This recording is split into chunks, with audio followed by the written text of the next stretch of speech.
In the book of Psalms, chapter 29, verses 1 and 2, give unto the Lord, O ye mighty. Give unto the Lord glory and strength.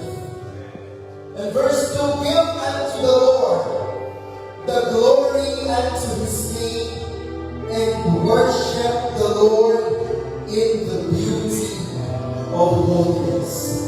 Hallelujah. Walang ibang rason ang pagpunta mo sa lugar na ito, kundi ang bigyang papuri ang pagsamba ang pangalan ng ating Panginoon. Oh, hallelujah. As we sing this song, He deserves all the glory. Hallelujah. You are free to lift up your hands.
opening prayer.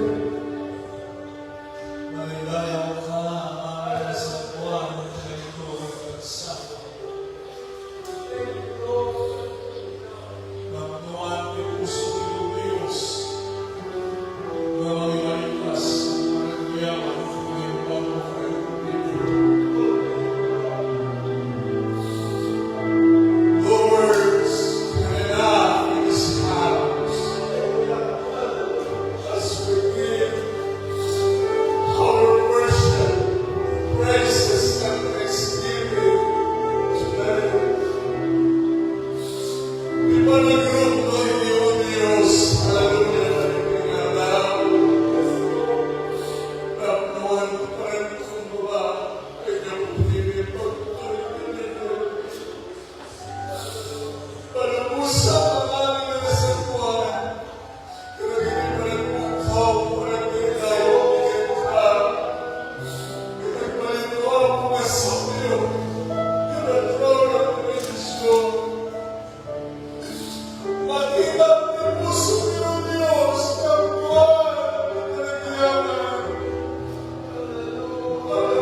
Amen. Hallelujah.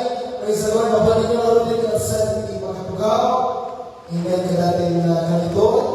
Praise the Lord. Tayo ay natapos sa pagkatuon na ating buhay.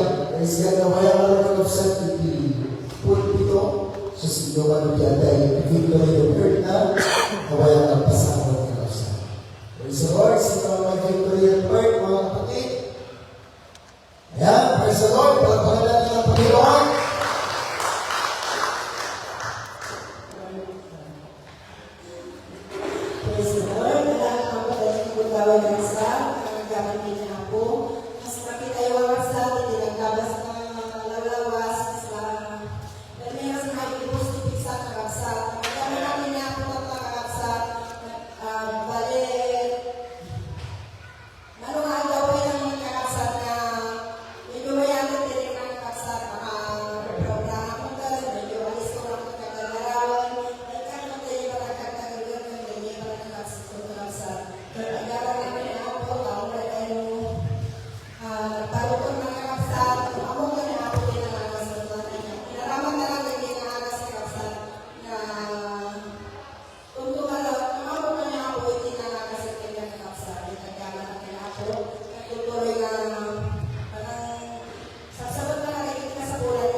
the Lord that is indeed our healer, amen, and our strength. Sa panahon na natin paghihina, ang pagkakadyan ng Panginoon na nagbibigay kalakasan sa atin, nagbibigay kalagayan. Praise the Lord. Sino pa yung kapsat? Ibigay ko ng report na. Amen. Praise the Lord. Amen. Amen. Praise God. Meron pa rin. Meron pa mga kapatid. Amen. Praise God. Sige, para pangalan ng Panginoon. Ako yung kapsat ay nagdawag-dawag na pag-blessing na ako na kayo. Makatulong na kayo mga kapsat. So, yaman ko tinataw. Yun na way back second week siguro. Yung mga kapsat. So, surprise. Amen. Hindi ka lang kapsat yung kapsat nila sa mga surat at simapur. Walang anong kapsat at ang mga banat. Ito naman, may katito yung tayo ng Diyohan ng Diyohan. For wow. It's a great blessing kapsat na exercise ko man kapsat yung panag-try ko. And nagkakapanag-try ng kapsat yung one week siguro na yung kung kuna or Sunday ang how, I will be driving my own car. So, hindi pa pinapalis ko sa akin, kasi na pagkaroon talaga na rin at sa parang kapoy sa hindi yung parang sa kung natin ako na titignan titignan mo matungkong pagka hindi mo na sobrang Lord, you are good, you are merciful, you are great. So, dahil may nalawa ka sa dirasa ko, amen. Nilitay ka sa ibabatan dito kay Karaw, amen.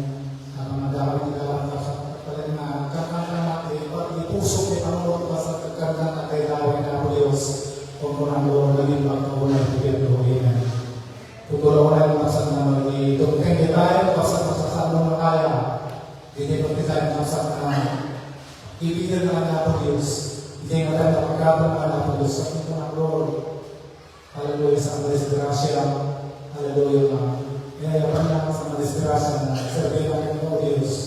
Lumampay pa na malutong istrado ko, malutong banbangan ko sa mga kaupayan kaibigan ko kung hindi ako Diyos sa mga kaibigan. So, nag-ipag na lang ako Diyos. Kaya kami galit may parin ko siguro dito dito kayo na napakabdan din ako sa mensahe ito ang hanggang sa amin dapat sa Pilipinas.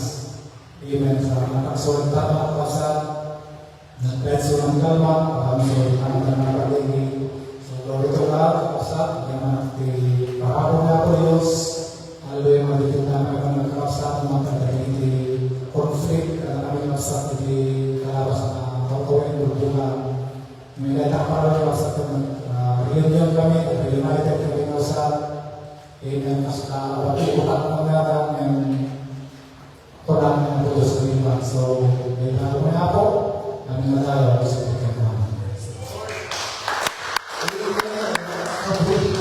namin. And in God's time, makita tayo ito na nakapapagin ng sa doon galing natin si Toy.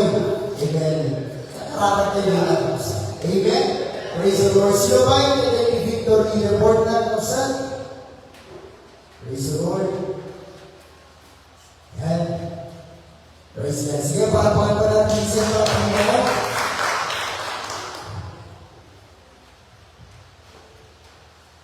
Praise the Lord. Ako lang po po rin lang papasalamat sa ating Panginoon sa pinagawa-gawa pinagkakalaman na kalanganyan sa kapamilyan. Hanggang malang may kinaapot na hindi ka na nakalala ko kanya makalala na ibada rin na mga buwan na at sarili ko ang aming maminsan na pinagwaliwan. Nagsarili bagyo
pampaminsan ng nagsasabi na ako. Kaya natin kaya ako Diyos na hindi ka natulong, supported ka niya. Mo kay ang tayo kay nga nato, ibala sister, mo ganun din mo niya daw na makagawa tayo ng abiso na nakipuso lang at akamot lang gender na kapilya.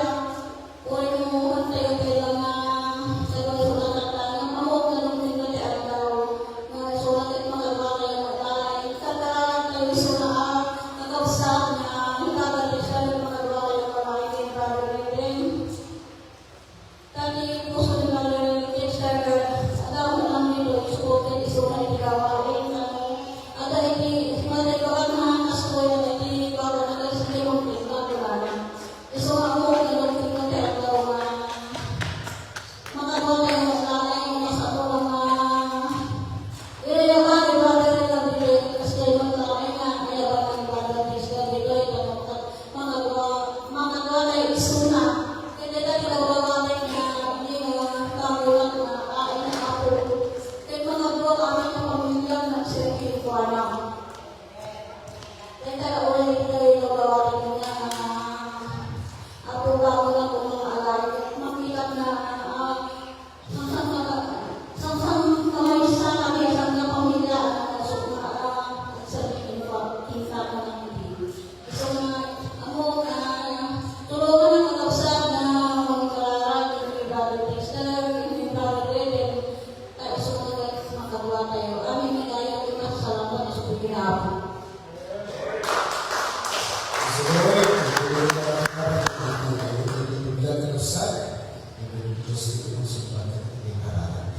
Praise the Lord. Sa pagkakasal. Okay? Amen. Kaya doon na rin din. Nawagin na nawagin na nawagin yung kakasal. Hallelujah. Because ipaay na yung ibigay sa offerings tayo. Praise the Lord. Tayo ay praise God. Awit tayo. Praise the Lord, mga kapatid! Mali, Panginoon! Praise God! Hallelujah! Praise God!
ating mga puso ay nakatuon sa Kanya. Amen. Napakabuli ng Diyos ng pagkakas sa ating mga buhay. Lagi nandiyan ang kanyang pagiging at mga kapatid. Minsan pa natin pagpapakan ng Diyos.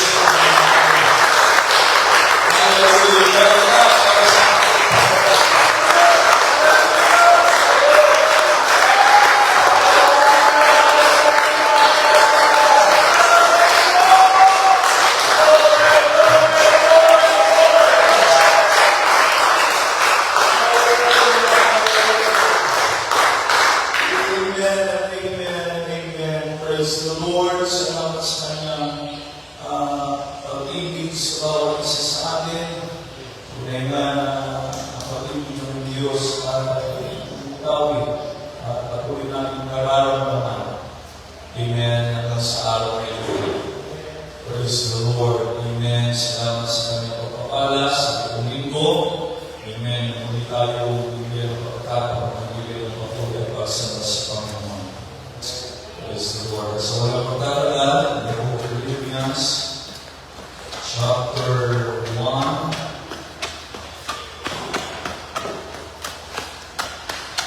Praise the Lord.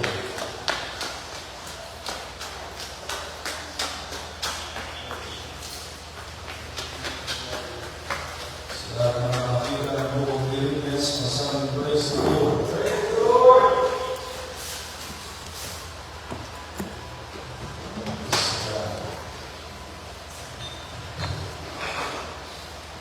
Susunod na linggo, bibig na tayo ng ating mga kasilatan. Ang ating mga Biblia, gawin natin dito sa simbahan para mas magandang tignan. Tayo ay magdadala ng magandang kasilatan. So, kung may mga Biblia kayo sa inyong mga tahanan, please bring it every service. So, natin kung galing maging kahit na tayo sa ito na lang ang ginagamit, kailangan pa rin natin ang salita natin Panginoon through our little Bible. Amen. Praise the Lord. Philippians chapter 1, reading from verse 6. Being confident of this very thing, that he which hath begun a good work in you will perform it until the day of Jesus Christ. Sa Amplified Version 1, Amen. Those parehas din lang.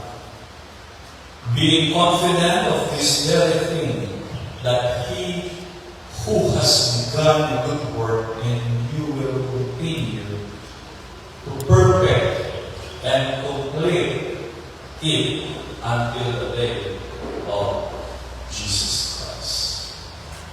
Psalms 147 verse 8 says, He heals the brokenhearted and binds up their wounds.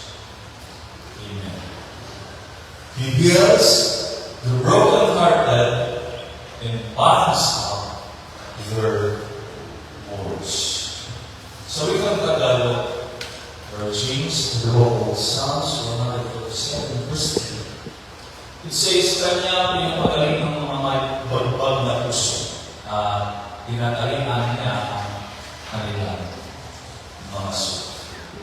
Pero sabi ko pa, mga kapatid, be confident of this very thing, that who has begun a good work sa Tagalog. Amen. Ito po sabi ng Philippians chapter 1 verse 6 na ako'y may lubos na pagkakatiwala sa bagay na ito. Amen. In terms of our broken hearted, amen. Sa panahon ng mga sugat tayo, sabi ni Pablo, lubos na pagkakatiwala sa bagay na ito na ang nagpasimula sa inyo ng mabuting gawa ay lulubusin hanggang sa araw ni Kristo. Yung mga pangyayari sa ating mga buhay, mga kapatid, amen, pinumpisahan niya ng ating Panginoon. Even though na yung mga painful, yan ang pinahintulutan ng Diyos. Praise the Lord. Shall we pray na kita at mapagpalang Diyos kaya upang naman? Nabasa na po ang mga salita sa pagkakataon ito, hindi po namin ang mga minsan pa po. Basbasan muli na ito ang pagsalusaluhan ng bawat isa sa amin. Magkaroon ng katatagan at piniwala at patuloy sa aking pag-ibig ito. Gamitin ito, Panginoon, ang kalakasan sa mga spiritual na kalagayan. Yung lingkod, yung magsalita na ayon sa iyong kalooban ng banal ni Diyos o Diyos.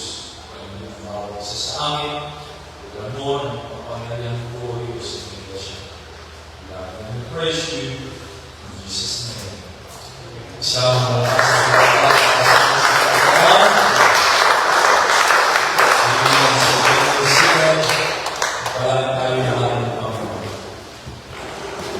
and I want to share this word, amen, that don't let one mood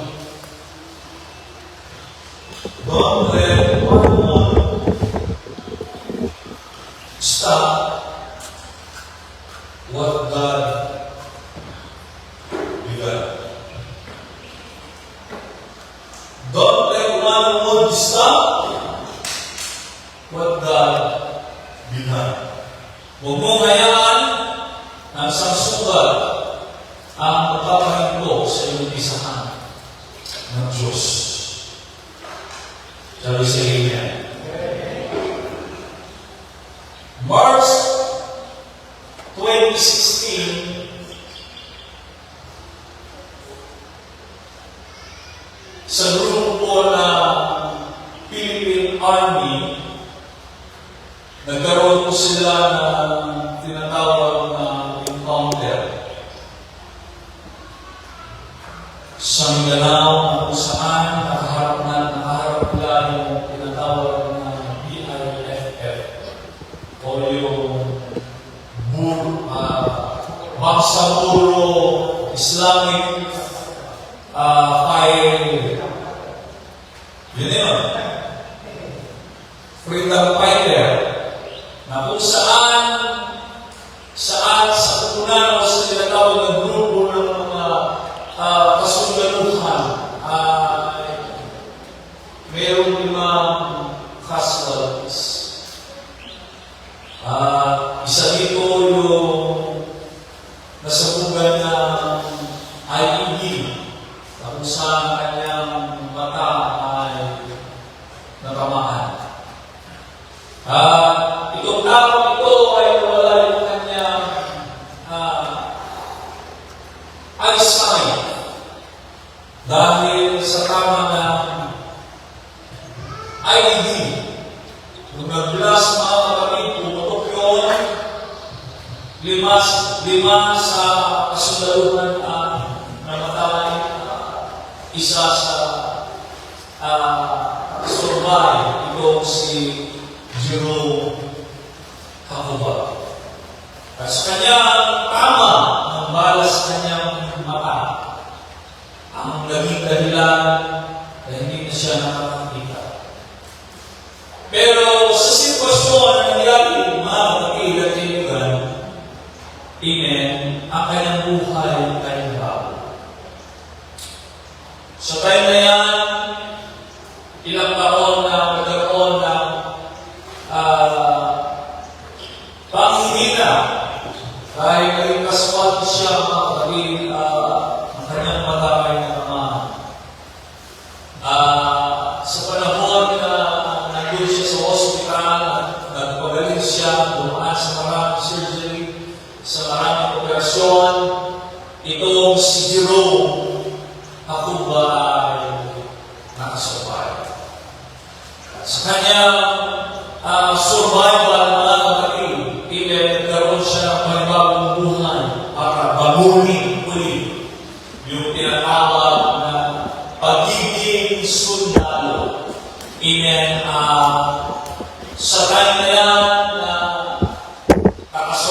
siya, even yung kanyang paningin ay naapektuhan, nagulat siya mga kapatid. Tumayo pa rin siya sa kanyang service leadership. Ang kanyang misyon ay lalong nabigyan ng impact at nagpatuloy sa kanyang pagiging sundalo in spite sa kanyang kama o pagkabulag. Lately, 2025, si Jacobus, mga kapatid, ginawaran. Siya ay naging kapitan ng pasundalo. Sa panahon na yan, hindi ang kanyang istorya as an AFP's commitment. Even though it is wonder, may tama siya, amen, yung kanyang mata ay naapektuhan. Nanatili pa rin siya bilang isang sundalo at hindi siya sumuko sa laban ng kanyang buhay. Ganun din ang bawat isa sa ating mga kapatid. Amen. We expect na tayo sulatan, amen, when we are molded by a person or by a circumstances. Kapag tayo mga kapatid ay nasuga, amen, even sa pamamagitan ng failure, our natural tendency mga kapatid, amen, tayo ay humihinto. Sa panahon na tayo nasugatan, sa panahon na tayo mga kapatid, hallelujah, ay nagkaroon ng sugat. Dumarating yung pagkakataon na tayo humihinto at protektahan natin yung ating mga sugat. Yung focus natin mga kapatid, ay nandun sa sakit. Yung focus natin mga kapatid ay nandun, na iniingatan natin at pinoprotektahan. Kaya sa panahon na tayo may mga sugat, nasugatan tayo. May mga circumstances, na dumating sa buhay natin. May mga failure na dumating at nararanasan natin. Yes, it is a natural na magkaroon tayo. Ng paghihinto.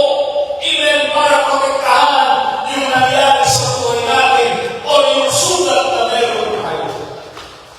Sa buhay ng isang mananampalataya, sa buhay ng isang tao, pinipopusing, yung mga bagay na nangyayari sa buhay natin, pinoprotektahan natin, yung sugat na meron tayo, para hindi makontamina, ang bakterya o anong bagay, yung sugat na meron ka, tinatakpan mo, yung sugat na meron ka, nilalagyan mo ng bandage, yung sugat na meron ka, hallelujah, gusto mong ingatan upang sa gano'n, mapagaling ang babae na ito o ang sugat na ito. Sa buhay natin, may mga ganong sitwasyon, mga kapatid. Kapag nasugatan tayo, hindi na tayo makapagtrabaho. Kapag nasugatan tayo, yung lang yung ating mga focus, yung ating sugat o yung sakit na naranasan natin dahil sa sugat na yan. Alam niyo mga kapatid, bilang isang mananampalataya, hindi natin maiwasan na tayo masugatan because we are in the body. Ang pagiging isang Kristiyano ay isang sundalo yan. Hallelujah. Kaya dumating yung araw na kung saan, ang sabi ni Pablo, hallelujah, na magtiwala tayo sa amin nito. Amen. Na nagpasimula sa mabuting gawain sa amin ay pagpatuloy natin at tapusin ito hanggang sa araw ng ating Panginoong Jesucristo. And then sa ating paglilingkod, mararanasan natin ang mga bagay nito. And those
Yung bagay na yan, hindi mo masama. Yung sugat na meron ka, hindi mo masama yung pangalagaan. Pero tandaan mo, sa panahon na tayo nasusugatan mga kapatid, amen, we working in progress. May mga bagay na kung saan sugat na nagpapabagsak sa atin. Pero isipin mo palagi na mayroong Diyos na tumawag sa'yo sa panahon na tayo nasusugatan, sa panahon na tayo ay dumadaan at nararanasan ang mga bagay na yan. Sa panahon na mayroong tayong sugat, alalahanin mo na mayroong Diyos na tumawag sa'yo. Yan mangyayari yan. Pero tandaan mo, hindi yan yung magpapahinto sa paglilingkod mo sa ating Panginoon. Palapakan natin ang Diyos sa mga katulad ni Pablo ito sa Corinthians chapter 12. Amen. Si Pablo ay naging Diyos siya ng tinatawag na sakit. Amen. Si Pablo pinahintulutan ng Diyos na mangyari sa kanyang buhay sa panahon na siya'y hinahampas, sa panahon na siya'y binabato, sa panahon na ikinukulong, sa panahon na nakakaramdam siya ng hirap. Kaya nasabi ng Biblia, amen, is repairing the door in the flesh. Amen. Dahil sa kanyang nararanasan. At wala naman siguro Kristiyano dito ang hindi nakakaranas ng ganun mangyayari. Pero magiging Kristiyano na hindi dumadanas sa mga pagsubok ay wala pong pagbabago.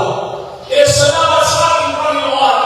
Those times, may mga circumstances na ating nararanasan, na mga problema, na mga trials, na mga persecution, pasalamatan natin ang ating Panginoon dahil dito tayo na-motivate, dito tayo napapalakas, dito tayo pinapaalalahanan dahil kung wala tayong nararanasan na problema, hindi po tayo matutulong maging malakas sa ating paglilingkod sa ating Panginoon. Kaya paglilingkod, mga kapatid, ay hindi po easy. Marami po tayong pagdadaanan katulad ni Pablo. Sa buhay po natin, mga kapatid, nagkaroon ng suffering si Pablo. Hallelujah. Maraming gusto tumigil. Amen. You're stuck in His ministry. But the Lord, from God's grace, amen, nagtuto siya sa ating Panginoon. Nang sabi niya, mga kapatid, His grace is sufficient for me. Ang grasya ng Panginoon ay sapat. Amen. Sa panahon na tayo dumaranas sa mga ganyang pagsubok. Kaya sabi niya, His grace is sufficient for me. Yes, sabi niya, I am weak, but I am strong. Hallelujah. Yung pinanghihinaan ka na, pero yung pakiramdam mo, pinapalakas ka pa rin ng ating Panginoon. Yung panahon na ikaw ay nalalapa, pero pakiramdam mo, mayroong nasa likod na siya bumabangon na tumahawak sa iyo. Sa panahon na ikaw ay nalulungkot, pero pakiramdam mo, mayroong nagpapasaya sa buhay mo. Sa panahon na mayroong kakaramdaman, pero pakiramdam mo, mga kapatid, mayroong nag-iingat sa buhay mo. Ganyan po ang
missionary ka. Hindi ka ba naman tatawagin isma right? Tagakuha ka lang ng isda noon. Ngayon, kasama mo na si Jesus na naglalakad sa missionary. Pero dumating yung ayaw na yung kanyang boasting, ay pagsabihan ka, lumayo ka sa labas. Mga kapatid, sabi nga nila, mas masakit yung masugat ka sa literal or mas masakit yung masugat ka emosyonal kaysa masugat ka sa literal. Sabi nga nila, kapag nasugat ka emosyonal, bibig-bibig mo yan hanggang meron kang naririnig at nararamdaman. Yung sugat mo, pag nagkapit ka yan, wala ka ng pakiramdam. Yes, nagkapit ka. Pero yung pakiramdam, wala na. But in emotion, kaya si Pedro nung nasugat emotional, sinabihan siya, Satanas, lumayo ka sa akin. At dumating yung time, sabi ng Panginoon, Pedro, ipagkakalaro mo ako. Pinaglaan mo kita, Panginoon, kung sasabihin mo ipagkakalaro kita. Yung tiwala niya sa Panginoon nandun, pero yung tiwala ng Panginoon sa kanya wala. Kaya sa ating mga kapatid, kahit kasama natin at binabangkit natin yung mga salita niya, alam pa rin ng Panginoon na may hangganan yung ating mga salita. Sabi ni Pedro, huwag naman makita mayroon akong kama. Hello? Sabi natin, malalagili ako, Panginoon, hanggang buhay ako. Kung nagkaroon ng problema, wala na sa sima. Diba? Pangako yan, Panginoon, hallelujah, hanggang ako nabubuhay, pag-hiling ko lang kita. Pagpalain mo lang ako, Panginoon, kapag meron akong pagpapala, at nakakamtan mo na yung pagpapala na yan, pag-hiling ko lang ako sa iyo. Pinakikin ng konti na wala na. Say us the word, amen, of Peter. Kung bakit nasaktan siya, bukang bibig niya, kasama ko ang Panginoon, ako ang kanang kamay ni Kristo, kaya dapat ipagtanggol ko yan. Pero sabi ng Panginoon sa kanya, Pedro, ipagpagtanggol mo ako ng 3 beses. Sa panahon na yan, kung saan mga kapatid at kaibigan, nakakaramdam tayo minsan ng emotional wound of shame because we are denying Jesus. Di ba? Kung tatanggol natin ng Panginoon, we are fighting what we have. Pero minsan, in our emotional, sabi na ng Facebook, emotional damage, mahirap tanggapin. Kapag napakilang tayo, higit-higit natin yan, amen, hanggang sa panahon. Amen, it takes a year.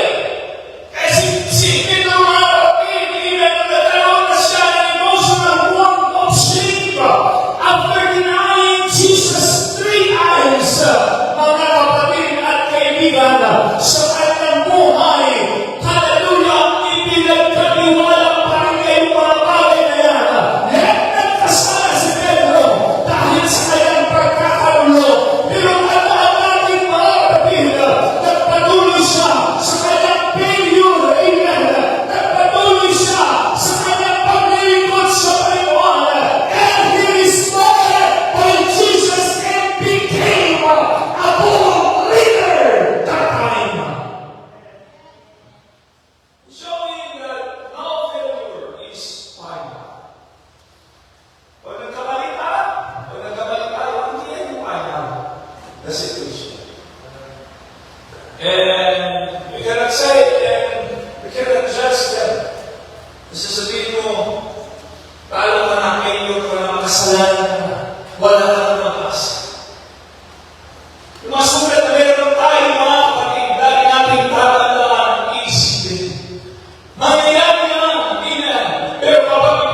ay dumating sa buhay natin. Yun yung nagpapahinto sa ating paglilingkod. Kapag umawit ka sa Panginoon at nakarinig ka ng salita agay sa bagay na ginawa mo, sasabihin ko sa susunod, ayaw ko nang magpagamit. At sinabi, maganda sana yung boses mo, pero sila ka lang. Susunod, sasabihin mo, kaya na! Kaya na magpagamit! Maganda sana yung pagtayo mo, kaya lang. Bakit yung ba sinasabi? It's emotional, you know. Nasasaktan tayo. Hindi nyo alam na yung bagay na yan, sabi ni Job, merong Diyos na kayang lumamot sa sugal na meron natin. Pagkatiwala mo lang sa Panginoon, nilaban mo lang sa Panginoon, Lord, bakit daw yung boses mo? Ayaw ko yung magpagamit sa iyo kasi may tao na lumot siya. Isa lang ang gagawin mo. Yung tao na lumot siya sa iyo, isipin mo na mas magaling ka sa Kanya.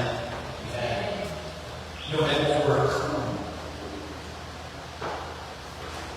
Minsan, sabihan natin tayo na namin kung paano. Pag sinabi, mas magaling ako dyan, umalis ka na dyan. Diba? Nagpapalaya tayo, minsan kaya na natin magpatuloy sa pag-ibig ko. Dahil nasulatan na tayo.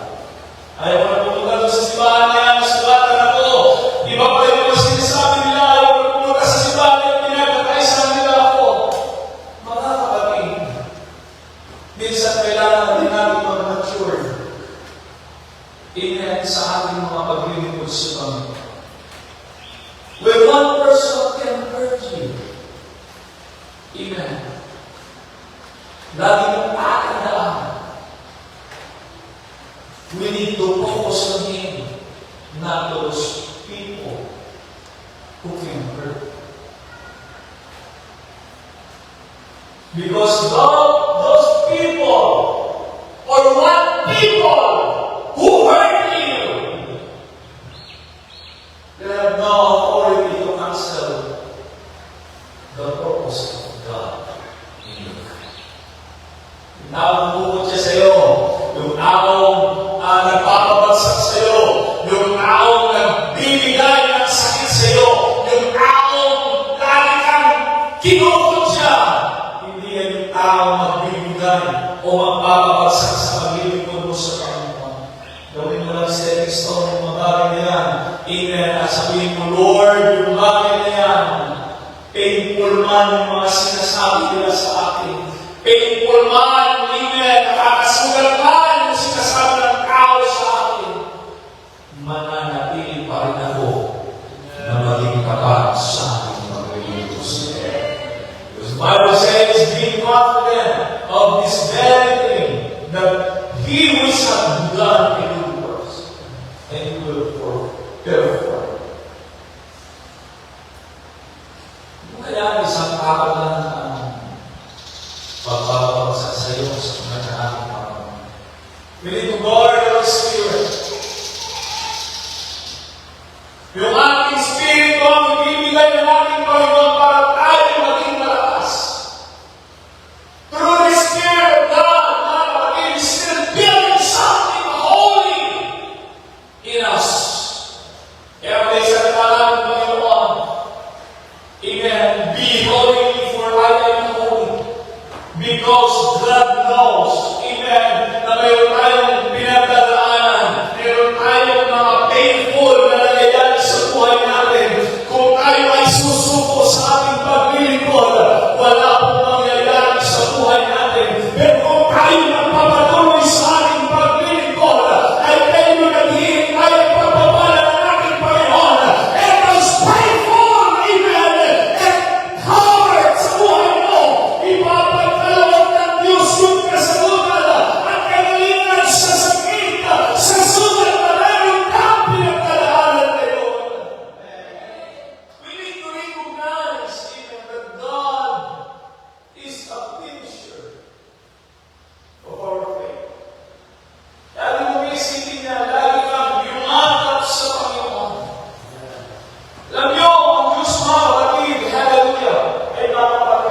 Pag nakita niya na lumalago ka na, kapag pinangakuhan ka na niya, maya-maya iiwan ka na niya. Kaya minsan maraming mga construction na hindi tapos. Dahil sa human. Sabi ng iba, hanggang doon, isisimil ko yan, proprotektahan ko yan, ang barangay niya. Noong nakapag-simento ng konti, iniwanan na niya kasi paldo na siya. Inabando niya yung project. But I tell you, our God leaves nothing unfinished sa bagay na ibigay ng sa iyo. Hindi ka rin hahayaan iiwanan hindi tapos ang project ng Diyos sa buhay natin. Kapag tayo nananatiling nakahawak sa Kanya, maraming hadlangan, maraming mga pagsubok, maraming mga haharapin. Amen. Na yan pa rin tatapusin ng ating Panginoon. Ano man yung mangyari sa buhay mo, kung ano yung tawag mo sa Kanya, panaginip mo sa iyong puso, mga kapatid at kaibigan, may mga senaryo sa buhay natin, kalipain construction ng ating Panginoon. If He started it, He will see it through. Tatapusin niya ng Diyos yung bagay na tinawag ka, yung mga panaginip na binigay ng Panginoon, yung mga vision na meron ka, tandaan mo, kaya gawin at tapusin ng Panginoon yung mga bagay na yan. Katulad ni Joseph, mga kapatid, meron siyang panaginip na mga pangitain ay dumanas na siya sa proseso na napakahirap, pero nagkaroon ng tagumpayan nung nakita ng Panginoon na kanyang puso ay nakaroon parami sa Kanya. Pagdating ng panahon na nandun sa hirap, nandun sa nandiyon, nandun pinapahirapan, naging alipin, but I tell you, bariyan ng Panginoon, hindi na pinabayaan si Joseph. If he started it, he will see it through. Yes! Pero kung susurrender tayo, hindi natin makikita yung kamay at katapatan ng Diyos sa buhay natin. Because our God is a master progress. Ano man ang ginagawa mo, if God has a plan for you, if God has a calling for you, hindi mo kaya ipagawa yung bagay niya. Na nakikita ng Diyos na meron kang connection sa Kanya. Kaya ang buhay natin, even though na meron tayong mga sugat, amen, sa ating mga buhay. Did you know that pain is temporary? Panandalian lang yan. Yung nasasaktan ka, amen, hindi yan eternal. Ang purpose ng pain ay temporary. Pero kung nasaktan ka ngayon, bukas mo kalawa, masakit pa rin. Sa sunod na taon, masakit pa rin. Pero hindi sa loob ng isang dekada, masakit pa rin. Ayaw mo lang kung bibig-bibig mo ng isang dekada yung sakit na parang na yung yaya. Because pain is temporary. Did you know that eternal event, the purpose ng ating Panginoon?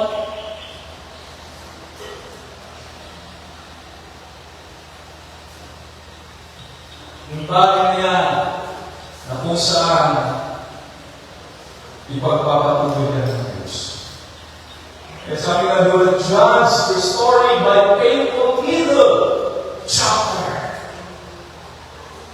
Na magkakapos na doon, dahil hirap ka na. Amen. Sa bagay na nagsusulat pa rin ng Diyos. He is writing already. That's the reason we have book of Romans chapter 8 verse 20. That we know that all things work together for good. That we know that all things work together for good. For good. For good. That love Him. To them who are called according to His purpose. And aim that God has a purpose. Sa mga bagay-bagay na nasasaktan tayo, meron pong purpose ang ating Panginoon. If we love Him, mga kapatid, wala pong sugat na hindi gagamitin ng ating Panginoon.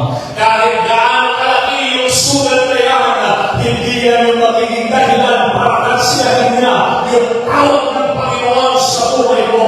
Hindi yan yung magiging dahilan para kansiyahin niya yung pagkatawag mo sa Panginoon.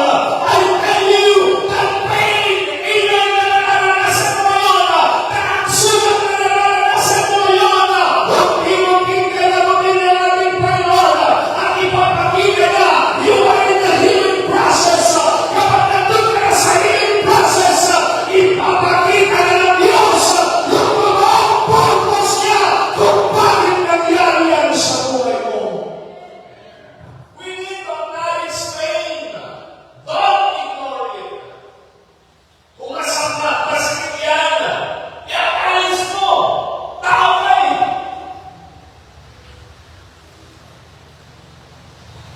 Huwag mo ignore yung bagay yan. Makakaroon mo ng kasya. Dalhin mo yung bagay na yan, sabihin mo sa Panginoon, di ba napakasarap na kapatid kung nararanasan natin yung painful sa buhay natin? Mas masarap lumuhod. Hello? Mas masarap umiyak. Amen? Hello?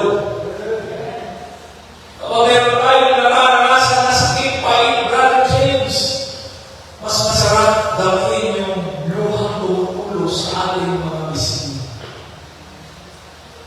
Kapag nararanasan natin yung pain sa buhay natin, mas masarap umiyak sa Panginoon. Dahil alam natin na ang painful na yan, pag umiyak sa Panginoon, meron kang mararamdaman na comfort sa buhay mo dahil kakausapin ka ng Panginoon. Hallelujah! Yung pain na yan, hallelujah, ay kalamutin ng ating Panginoon. Just trust the process, mga kapatid. Hallelujah! Yung focus mo na yan, ipakita mo sa Panginoon na ikaw ay nananatili sa iyong paglilingkod. Ipakita mo sa Panginoon, hallelujah, na ikaw ay mananatili nakatayo sa iyong paglilingkod sa Kanya. If you don't let God heal you, you'll start believing on people who don't have you. Kung hindi mo sinasabi ng Lord na pagkukulo at sumasama ka sa katabi mo, pati sila nalalapihan ng tubo mo. Pag hindi mo ginamot yan, hinayaan mo lang yung sugat, pati katabi mo, malalagyan yan ng tubo. Maaakipan sila. Pero kapag nilalag mo sa Panginoon, that one more, mga kapatid at kaibigan, hindi yan yung magiging hadlang sa pagkatawag mo sa ating Panginoon. Ang paglilingkod natin sa Panginoon, mga kapatid, hallelujah. Gaya na sinabi ko kanina, may mga proseso yan na aling ipinapalakan ng ating Panginoon. May mga sugat, may mga peklat yan. But did you know, those scars, dahil sa sugat, ay isang testimonyo sa kabubilan ng Diyos na tayo ay pinagay. It is a testimony to God's healing power. Kaya huwag mong hayaan na bibitawan ka ng Diyos. Dahil hawak-hawak tayo na natin Panginoon sa ating mga balikat. Just keep moving forward. Ano man ang ating mga pinagdaraan ng kapatid at kaibigan, masakit man yan o hindi, napaka-painful man yan, magtiwala palagi sa ating Panginoon. Hindi pa tapos ang Diyos, nag-uumpisa pa lang. Kung ano yung isa niya sa buhay mo, for sure, tatapusin niya ng ating. Kung ano yung bagay na binigay ng ating Panginoon, amen. Hindi mo hihinto ang Diyos hanggang hindi matatapos ang bagay na inumpisa sa ating Panginoon. Just keep moving forward. Yes, may mga peklat tayong nararanasan, may mga peklat tayong nakikita. But I tell you, that is the proof of God's power. Yung mga peklat na meron ka, nananawagan na yan, at ipinapakita ng Diyos ang kanyang kapangyarihan. Na doon na nag-umpisa, tatapusin niya ng Diyos na may pagpapala. Kaya buhay natin mga kapatid at kaibigan, lagi natin gagawin may pagkatiwala sa ating Panginoon. From the start until the finishing, ilaban natin sa Panginoon ang buhay natin. Dahil alam natin, hawak-hawak tayo ng ating Panginoon. Don't let one will stop what God began. Yung mga mananampalataya na dumaan sa problema na wala na sila sa kanilang Panginoon, hindi nila nakita yung kapangyarihan ng Panginoon. Nag-stick lang sila sa bagay na kung ano meron, hindi nila nakita yung kapangyarihan ng Diyos na kaya nila itaas. Kaya itaas ng ating Panginoon sa mga nangyayari sa buhay. Kaya sa araw na ito, mga kapatid, huwag mong hayaan. Dahil lang sa sugat na yan, mawawala, magiging at iwala mo sa Panginoon. Mawawala ang pag-alam ng Diyos sa buhay mo. Amen. Kung may sugat na meron ka ngayon, amen, sa buhay mo. Huwag kang mawalan ng pag-asa. Hallelujah. Ibibigay ng ating Panginoon yung kagalingan sa bagay. Kung mayang kahintuin ka ng mga tao sa mga bagay-bagay na yan, isipin mo, kasama mo ang Diyos palagi sa buhay. Pagkalong mo sa ating Panginoon, sabihin mo, Lord, I bring my wounds to you. Invite mo yung presence ng ating Panginoon. Sabihin mo, Lord, I need the healing power on my wounds. Kaya sa araw na ito, ano man yung mga bagay na meron tayo ngayon, nararanasan, mga bagay-bagay na kung saan, amen, pinapahirapan tayo. It's time to shift our focus. Lord, heal my wounds. Gamutin mo, Panginoon. In my past, meron akong pinagdaan. In my past, marami akong napagdaan. Nasaktan ako. May mga tao na nakit sa akin. May mga tao sumira sa akin. May mga tao na nagpaya sa akin. Sobrang nasaktan ako emotionally. But I tell you this morning, shift your focus. Sabihin mo sa Panginoon, Lord, those people who hurt me, those people who give me pain in my emotion, hindi na ba umayon ko sa iyo, papaumayon ko sa iyo ang ikaw ang umilos sa buhay. Kapag yung panalangin na yan ay pinakinggan ng Panginoon, maniwala ka, makikita mo ang plano ng Diyos. Why you are in a painful times. Dahil sasabihin ng Panginoon, pinahintulutan ko yan dahil meron kang gustong gagawin sa lupa. Sabi na ni Job, may conclusion. Sa time na pinagpala ko ng Panginoon, sa time na nakamit ko ang mapapapala nito, marami naman tayo, mayaman ako. And saying, Job is a righteous. Sa panahon na yan, even, nag-impod at nagtiwala si Job sa akin.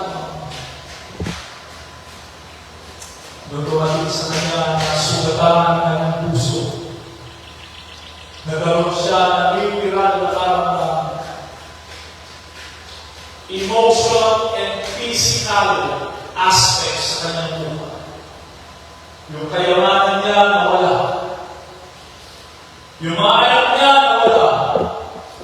Emotionally, yung kanyang mga kaibigan nawala. May ang kanyang asawa umibabalik sa kanya. Yung dinibisa niya yung kayamanan nawala na. It is a painful for him. Pero hindi nyo alam na yung din na nagbigay sa kanya ng pagpapala na galing sa ating mga. In Job chapter 1, sinabi ni Job, ubad ako lumabas sa bahay-bahay ng ating ina, ubad din ako babalik sa Panginoon. And the last word, purihin ang Diyos. Purihin ang Diyos. In that moment, nakaranas siya ng painful sa buhay niya. Pero in the last chapter, second, the last chapter, nagbuhok siya the blessing of the Lord. Once again, ibigay. Ano nangyari? Bakit ibigay ka natin? In chapter 5, verse 18, yes, they allowed the moon. Pinahintulutan ng Diyos sa Tagalog na rin James. Pinahintulutan ng Diyos. Amen. He made it sword. Meron siyang naramdaman. Amen. Sumusugat sa kanyang sarili. Nagpapapal. Siya'y sumusugat. At ito, pinagagaling ng kanyang mga tatay. Di ba pinahintulutan ng Diyos na mangyari ni Job? Nagkaroon siya ng sugat, pinahintulutan niya ng Diyos. And then, the reason is the purpose of God ay makikita ng sangkatauhan na ang Diyos kaya ng gawin lahat. Kaya sa araw na ito, mga kapatid, kung meron kang sugat na yun, ay alam mo ng Panginoon. Hindi niya pa kayo nalutan na mawawala o mawawala sa iyong pagkaluto. Tayo lahat po kayo sa araw. Hallelujah. Don't let one more stop what God began.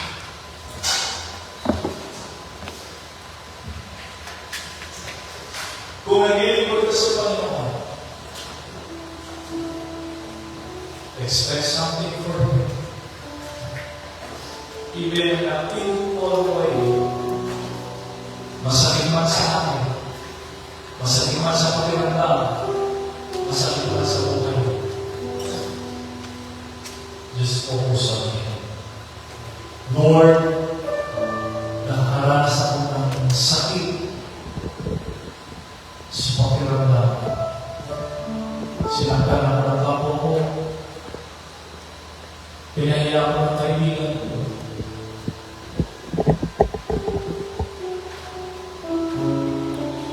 Ninadawag ako ng mga kasama ko. That one does not have the power of sin. It's a calling of God that plays in your life.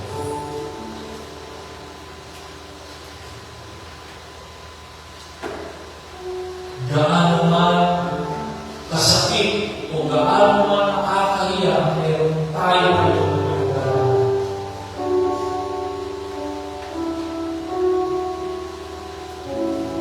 God's promise is a greater than your painful time. Sa araw na ito, just know, focusing on God's Word.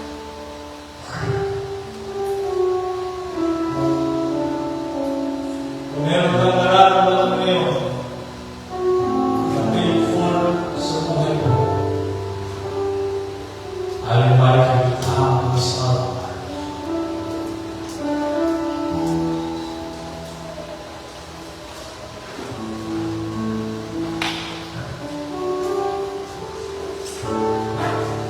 Pero kung wala pang nararamdaman,